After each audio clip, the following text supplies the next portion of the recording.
Well, hello there everyone, and welcome to another new episode of Domino's Diecast. Today I will be featuring yet another one of my most recent models that I have got for myself. Actually, this one was a gift. It was a gift from Maya to me, and I very much appreciate it. It has become one of my favorite models, and I will explain why. Not just because Maya got it for me as a gift, but this is one of my favorite German car companies ever made. This is known as a Horch. This is my 1937 Horch 930V Limousine. Wanted to get that title in right. This car I've also not removed from its base for the very intentional reason that it arrived damaged, unfortunately, again by careless postal workers. But modeling glue helped me glue on the headlamp and the front grille again. I possibly could open up the hood. I don't think I really want to, because I had to put that back on as well, although it didn't need to be glued. I just put it back together, and I really want everything to be held together just right. It's almost kind of part of Horch's history that my car arrived damaged. Horch had a very upsetting history, but they have a prominent future. Back during World War II,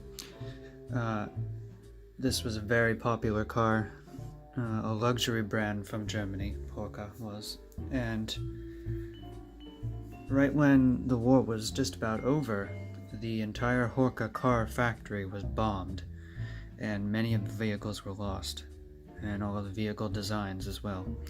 The only ones that really remained and existed were the ones that were already bought and owned mostly, and just a few in side locations, and they're the only ones to this day that still remain.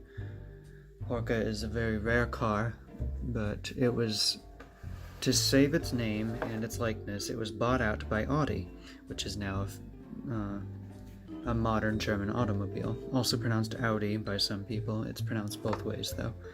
Not so you know exactly what I'm talking about. And to reference the fact that Audi had bought Horch is right here on the front grille. You can see there is the Audi symbol, the rings. And what it says in the middle is the Auto Union. The Auto Union is what helped produce Horch.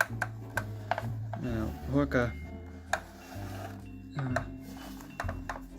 being a luxury car, was thought to be right up there with Mercedes-Benz and Maybach. Now, I love Mercedes-Benz, I love Maybach, but they are not Horch. I love the way Horchs are designed. I love, right there's the symbol on the trunk, the Horch H with the crown. Very exquisite. I would love to own one of these cars in real life, but it is a dream that I am willing to realize that may not happen because they are very rare cars, and to find one in good condition and own it would not only have to be maintained very well, but it would be very costly as well. But it would be worth it. One of the features that this car has that I thought was really nifty is the removable top. See, now it is a convertible.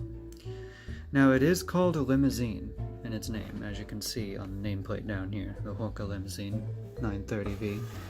But it hardly looks like a limousine. It looks like a typical two-door convertible, but that's what it was called.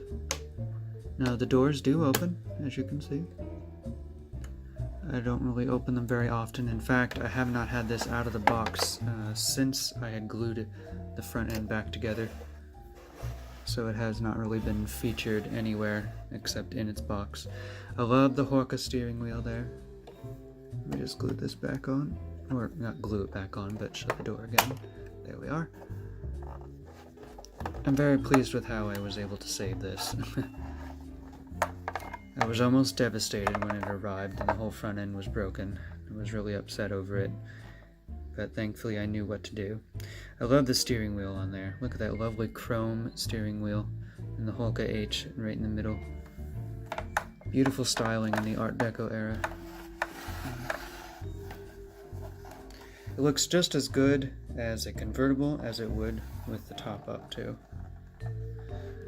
Now this model does come with an optional convertible part here, which I have left over by its box, but I might feature it in just a little bit. I like it mostly with the top up. I think it looks more elegant that way. The trunk opens here, as you can see. Not a whole lot of trunk space, but cars back then really didn't need a whole lot of trunk space. Cars mostly were driven around town. People love to show off their cars. Here's the fueling cap right here. These would be the taillights.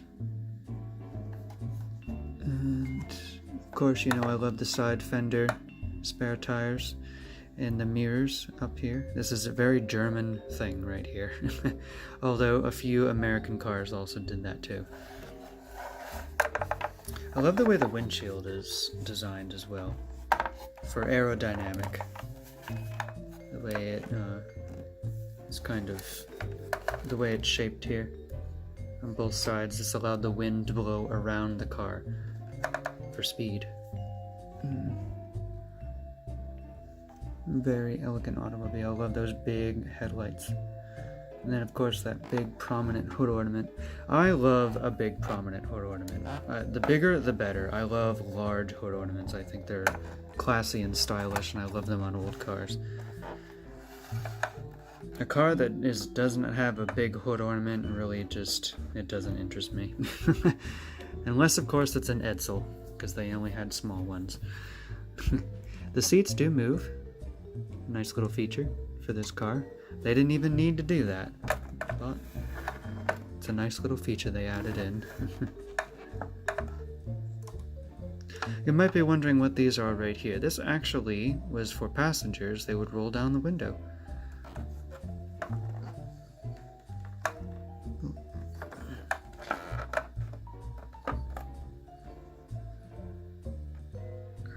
To me, it is the pillar of German engineering and class in their luxury brands. I will always love a Horch. Beautiful cars. Thankfully, they still live on in some form through Audi. I also always used to love this. This is a feature that they would always put on many 1930s cars. This little design right here near the back of the hood. A lot of French automobiles had those. Tavo Largo, Delage, many cars.